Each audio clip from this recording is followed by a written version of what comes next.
Hello, everyone, and welcome in. This is Raymond's Corner. Hey everyone, welcome into Raymond's Corner, and today I am presenting to you an interview that I did with the developer of an app for iOS that is called Cookie. And this app is really, really neat. I love it, actually. With this app, once you open the app, you can search for recipes, you can paste the recipes in, or you can share them from other apps into the app called Cookie. And then there's one feature I like is when you search for recipes, you can preview what it looks like in Safari and then choose to save it within the app. There's a button called Cookie, or you can cookie it basically. So it brings the recipe into the app, and then you can read the ingredients, read the instructions, and start cooking.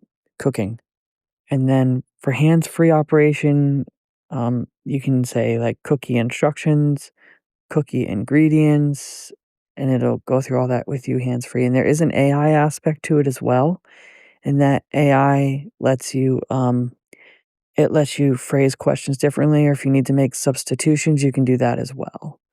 So here is the interview. I apologize for this podcast episode and video being out late for everybody, but life has been crazy for me these past couple weeks. So I hope that you enjoy the interview, and I will be back to share my final thoughts afterwards. Thank you for joining me today. I'm very grateful that and the app that you're working on and we'll talk about, I'm very excited for. It's called Cookie. For those that don't know and have not seen the information posted within the AI for the Blind Club Facebook group, ran by Sean, or started by Sean, and I'm also an admin, and Mindy and others. But so that's where I think that might have been where I heard about your app actually. So hi Daria, welcome in, and let's get if you're willing to, if you want to give a little bit of information about yourself. Sure. So actually, I pronounced my name Daria. I'm sorry. That's not a big deal. Um, and I can give a quick introduction about who I am. So I am a passionate cook, is sort of where I started with this. I have gone to culinary school way, way long ago after I graduated from college and never went into the culinary arts professionally. Always had other jobs, mostly in tech, but cooking has been something that I have done just for a long time. And it's just been something that gives me personal joy. And as I said, I've been in tech for a long time. And in August, I got laid off.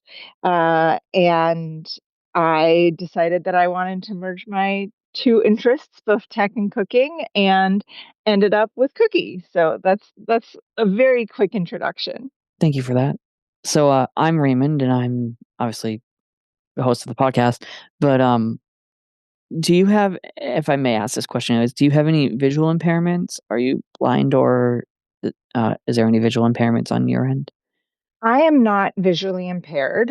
I had a personal brush with that um, because I had a detached retina, but it was able to be repaired. I've been blind since birth for me, so I don't, you know, I couldn't imagine what's like having sight and then, well, I think the transition would be harder for me if I knew what it was like to see before going blind. I think that would be harder for me. So so if you want to give us a little bit of background on your app, like, I know you said you wanted to merge the two, your passions of cooking and tech. Are you doing it to target, uh, not target, but to, like, are you focusing on the app specifically for people that are blind or visually impaired, or are you trying to make it more just anybody in, like, overall, open for everyone and not really focusing on any particular disability? I'm a big fan of thinking about accessibility means that it works for everybody. And when I started building Cookie, I wanted to do it for myself. I didn't know that it was going to become a real app. It was just like a super quick prototype that I did on a desktop device. So it was on my computer, really only available to me. And the reason I did that is because whenever I was baking, uh, I would frequently ask anybody else who's in the kitchen with me. I'd say to my husband or my kids, hey, what's the next step again?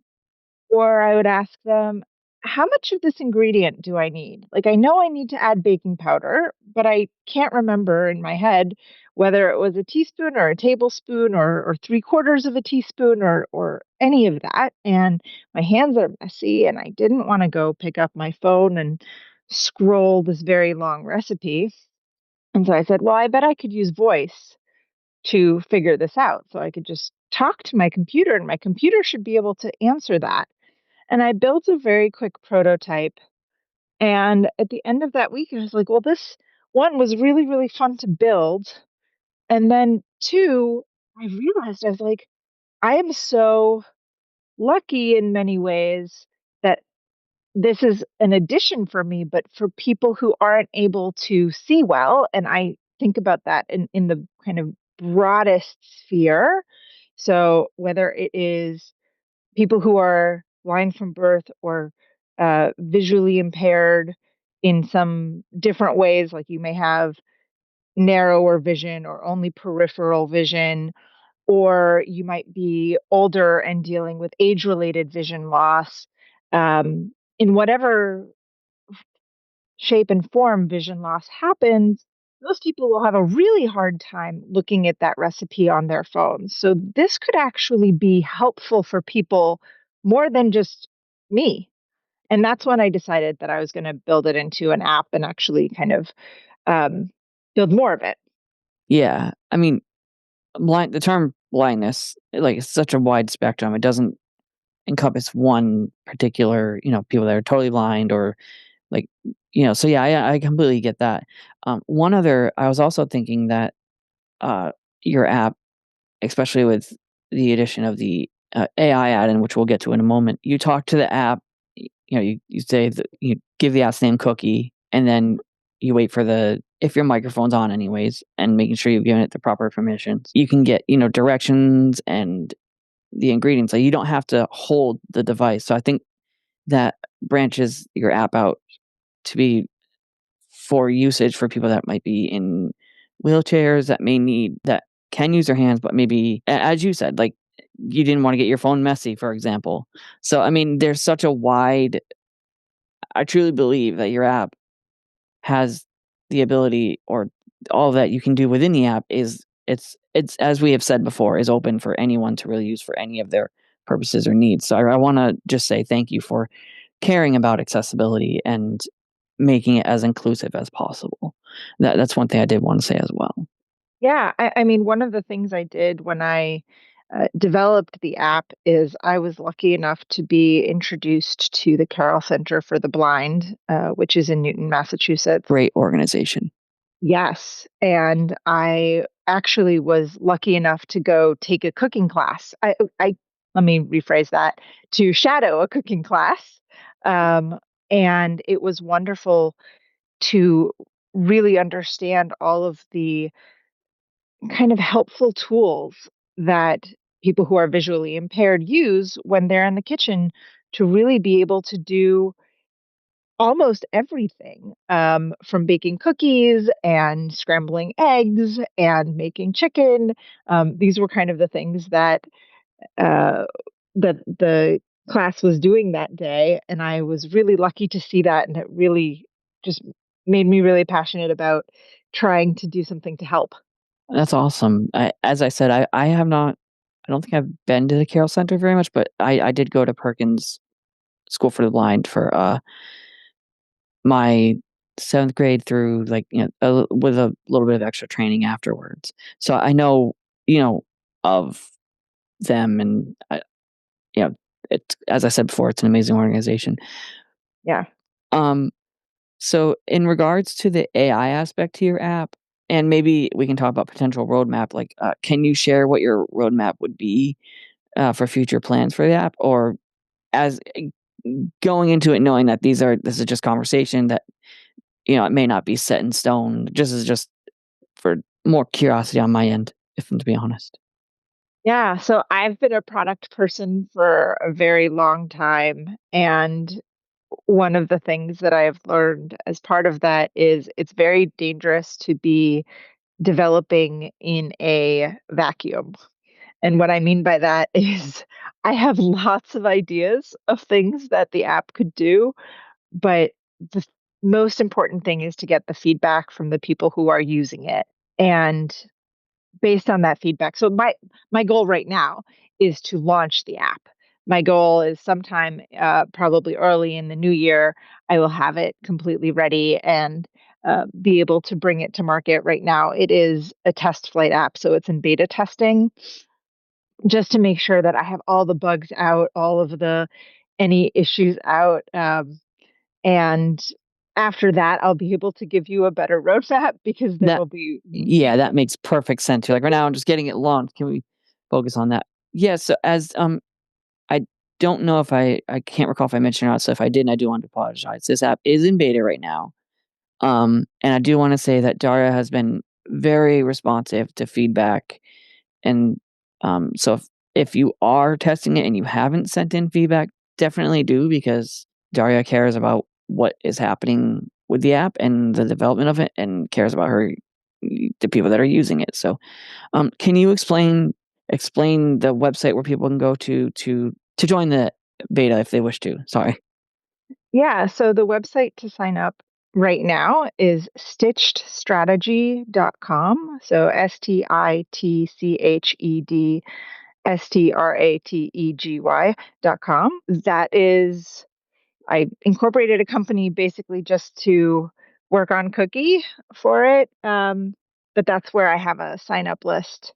And soon I'm going to have a different website before launch. But for now, that's what I'm using. I like that website. It kind of shows, like, the way I think of it, it's, from what you explained to me before about how you were merging your two interests, tech and cooking. It kind of somewhat reflects that, anyways. Stitch strategy is like just merging of the two in a way, in my mind, anyways. Yeah, that was the whole idea. Yeah. Perfect. How difficult has it been incorporating the AI aspect of things? And uh, do you have your own AI? Are you using your own AI service, or have you created one of your own, or is it based off other platforms like OpenAI or Gemini or something like that? Yeah, so I have played around with almost every technology to make this. So Apple has some AI capability, like a semantic intent classifier on the device. So when you ask it, if you're using the free version, that will go to the Apple AI that's on device. I have I played around with making my own model, my own classifier to really be able to get the instructions and ingredients out from pretty complicated websites. And then I have wrapped Gemini mostly, although I started with OpenAI and moved over to Gemini for the pro features as well as the text to speech that's much, much, much more natural, um, that Gemini offers. So I've done lots of different types of AI within the app. I noticed within the app, I do want to cover one part that I don't think I mentioned yet, was within this app. When you're using it, when you're searching for recipes, if you bring up a recipe that you like, for example, something from, um, yeah, it shows you within the app their search results, and if once you choose the recipe you want to make, for example, there's an option to bring it into Cookie, and it makes it really easy. The interface makes it really easy to view the ingredients, the instructions, and you can use your voiceover navigation commands to review those, or you can have Cookie read all the, ask Cookie the information for, information about the recipe. And with the AI, I think you can, at least from my experience so far, keeping in mind it's still in testing, and, there may be bugs. I'm not saying that to say anything bad, because it's not. I'm just saying, explaining what might be my experience now will likely be different for someone else later on if they're listening to this podcast. That's really what I wanted to explain, if that makes sense, for that part. But you can ask the AI about different. You can word your questions a little bit differently, I think, is what I'm trying to say. The commands can be a little bit different. Yeah, so I'll jump in. Thank you. So Sorry. in the no, that's okay. So in the basic version, you can ask you can basically do three things. One is you can get any information about the ingredients that are in the recipe, how much baking soda, how much flour do I need, um, how much milk do I use? And again, it will recognize a variety of different questions, but it will only be able to answer based on very specifically what ingredients are listed in that recipe. That's one. Number two is it can guide you up and down the instructions. So you can say, what's the next instruction? Or what's the third instruction? Can you repeat that instruction? And again, you can say instruction or step. And again, it will take a variety of inputs there, but it will only be able to answer what instructions are specifically written there. And the third thing you can do in the basic version is you can set timers. So you can set several timers and you can say, set timer for 5 minutes so that I can go back to the water and make sure that it's boiling or whatever you'd like. With the AI, what's very cool is you can start asking much broader questions that aren't even in the recipe. So, this recipe calls for chives, but I don't have chives. What can I substitute instead? The AI will tell you, like, you can use green onions and chop them really fine, and this is how the flavor profile might change.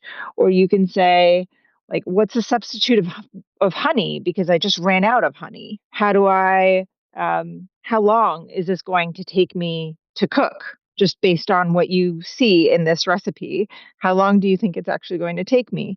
These are questions that the AI can answer, that the basic one would struggle with, just won't be able to do. Right, that makes sense, and thank you for putting it more eloquently than I did apparently, which is fair. I apologize for that, but, I I'm very excited because, my fiancé and I, we just got a new air fryer, actually, so we're gonna be able to use that.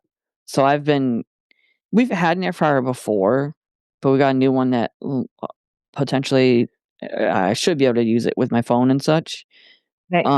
I think paired with that, and then we're also gonna be getting an Instapot that lets you control it by the, app as well. So I've been going through and trying to, like, look at different recipes and, gather them together, you know? Hmm. So I'm very excited to use your app when we do that rather.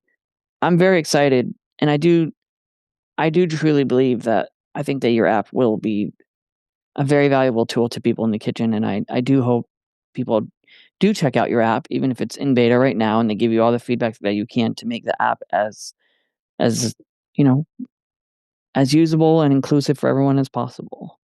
Yeah, I mean, that feedback is so critical. Um, One of the people who was testing it with VoiceOver, and I'm not a pro VoiceOver user by any means. And he responded and he goes, the app is really cluttered. And I said, wait, like I've added all of this accessibility to it, but I'm not a great voiceover user. So I dug into all of that and realized like how many swipes it was going to take to do some of these actions and fixed it.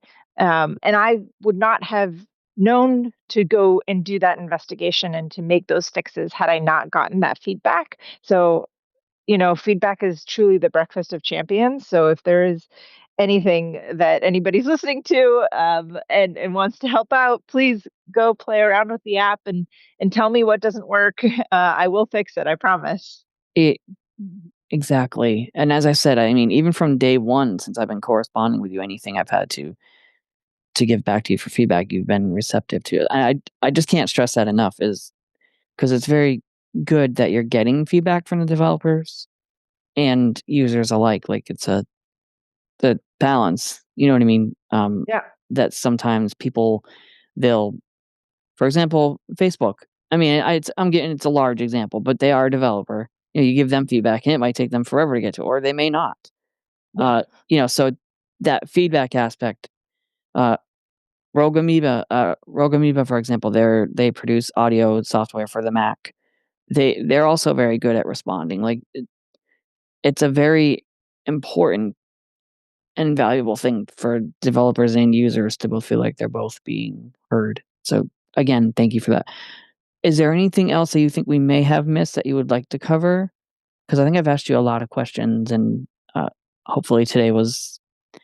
I've had fun chatting with you. I know it hasn't been probably the. It's been great. It's been Yeah, wonderful. it's been I love it. fun. I will chat about Cookie and cooking until the cows come home. How about excuse me? How about I ask you a question? What's your Sure. favorite thing? My favorite thing to cook? I usually do the Foreman grill. I usually like to do steaks. Yeah. And actually, my fiance for Thanksgiving, we did steak. We actually air fried the steaks this time, but a lot of times we made mashed potatoes, but like we diced up the potatoes where they're smaller, easier to mash, So we did that, and then we had like squash and zucchini with it for our Thanksgiving meal instead of like the traditional turkey and stuff. And that was fun. That's awesome. All right. Well, I thank you for joining me today. Hopefully we can get you back on in the future. And if anyone has any questions, again, you said that was stitchstrategies.com. Is that correct? Stitchedstrategy.com. Stitchedstrategy.com. I apologize for that. So you guys can check that website out and join the beta and get in touch with Daria because I think what she's doing will benefit everyone beyond just I'm really excited to see where your app goes and how far what happens with your app as far as growing, whether features and or just other apps that I don't know if you are developing any other apps in the future, but if you do, I'm very excited for that as well. So Thank you. thank I you for appreciate it. sorry. Yeah, no, anytime. And thank you for joining me today. And I really appreciate it. It's very kind of you to take time out of your day to join me and be a part of my podcast. You bet. Good luck. Thank you. So I have made several different versions of this part of the podcast. I've recorded several different versions. As you know, when you create podcasts, you probably do a lot of recording and editing and stuff, but I really do want to thank Daria again for coming on my podcast. But the main point, or one of the points I was trying to get at during the podcast, and I'm not sure that it actually came through as much as I had hoped, was that two things. A, it's interesting to me how an app that she created for herself is turning into what it is now. So you never know how something that you have created or something that you may have decided to share with the world could impact others. And the second thing is that when you as a developer choose to make your app as inclusive as possible and accessible as possible, and you weren't even trying to, that wasn't necessarily your main goal at first, I think that's awesome. And that she's actively accepting feedback from the community. That builds trust amongst the community and her as a developer. So to me, that's a great start there. So I hope you have enjoyed this episode. And for anyone that's watching on YouTube, I apologize you have an audio-only version. That sometimes I admittedly am more comfortable with audio, working on getting more comfortable with the video, but for the sake of timing, it was easier just to do audio for me more than anybody else. So hopefully you still enjoyed what you heard or what you may have watched. I hope you have a great day, and thank you for listening.